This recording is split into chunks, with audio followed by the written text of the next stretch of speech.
Hey everybody, I'm Dr. Matt Bland. I'm the Chief Operating Officer for an organisation called the Society of Evidence-Based Policing, or SEBP for short.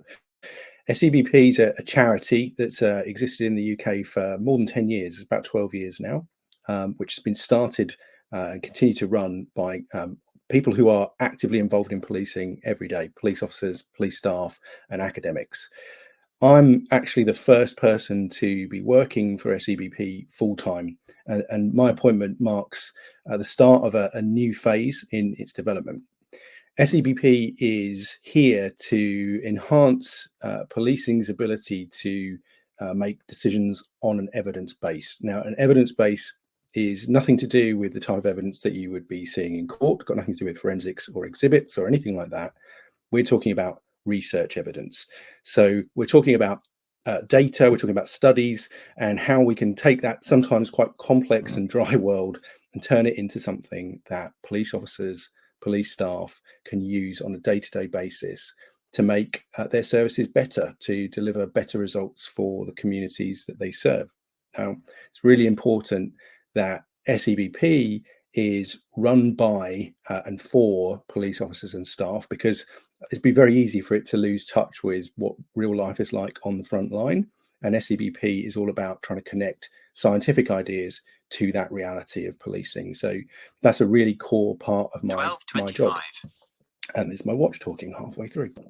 So let me tell you a little bit about myself. I used to work in policing myself for about just shy of 20 years, actually. And then I went to work and study in Cambridge. So I come to SEBP from Cambridge University, where I am an associate professor, and I still am an associate professor to this day. So I have a bit of personal experience of trying to make some sense of the academic world, but in a real world, messy policing context. And I know absolutely that that is not a straightforward thing to do. Now, I want to talk to you in this video about a few of the things that SEBP has got coming up. I've got them here on a list, and I just want to give you a little bit of a taster of the exciting things that we've got planned over the next year and a bit. Now, we've recently revamped our website to try and make us a bit more 21st century and a bit more accessible. So we're going to be really sort of trying to direct everybody who interacts with SEBP to that website, because that's where we're going to offer most of our material, most of the services that you can access from us as a police officer or police staff member or an academic who's looking to work in this world. That's where you're going to go to that website address that you can see there on this screen.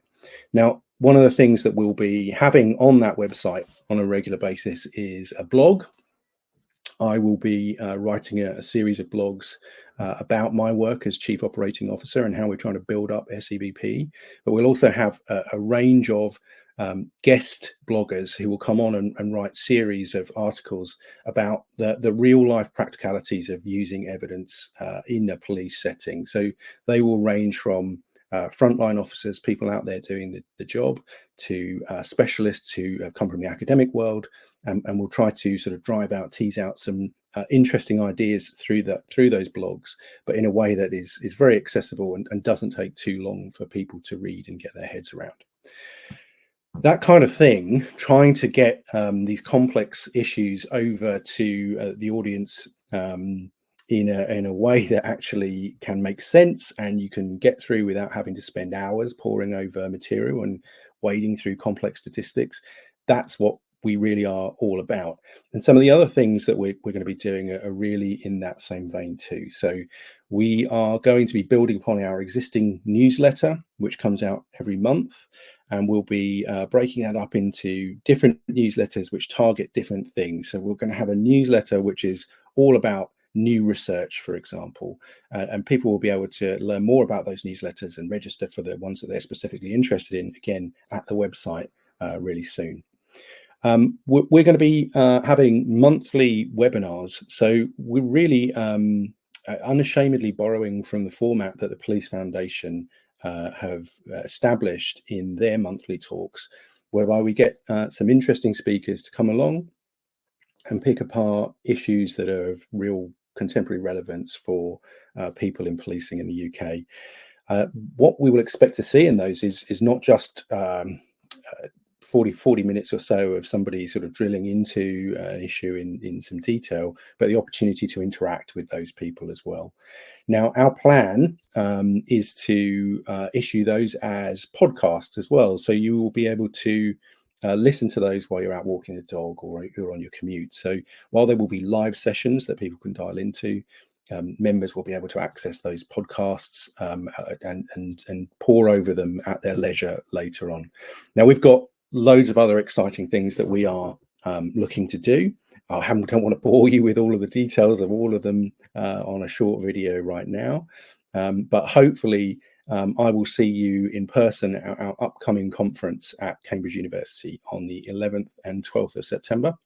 I'm going to be talking a bit more detail about our plan, but you'll be able to hear some of the fantastic speakers and who will be writing for us and who will be joining us on those monthly sessions. And you'll be able to talk to other people who are into this area. If you can't catch up with that, you'll be able to plug into our YouTube channel and pick up on the sessions at a later date when they come out there. But I really encourage you to try and get along in person if you can, because there's a great opportunity to network and talk about what's exciting and what's new and up and coming in the evidence-based policing world in the UK. If I see you there or I don't, I look forward to making contact with you more in future and talking about evidence-based policing. All good?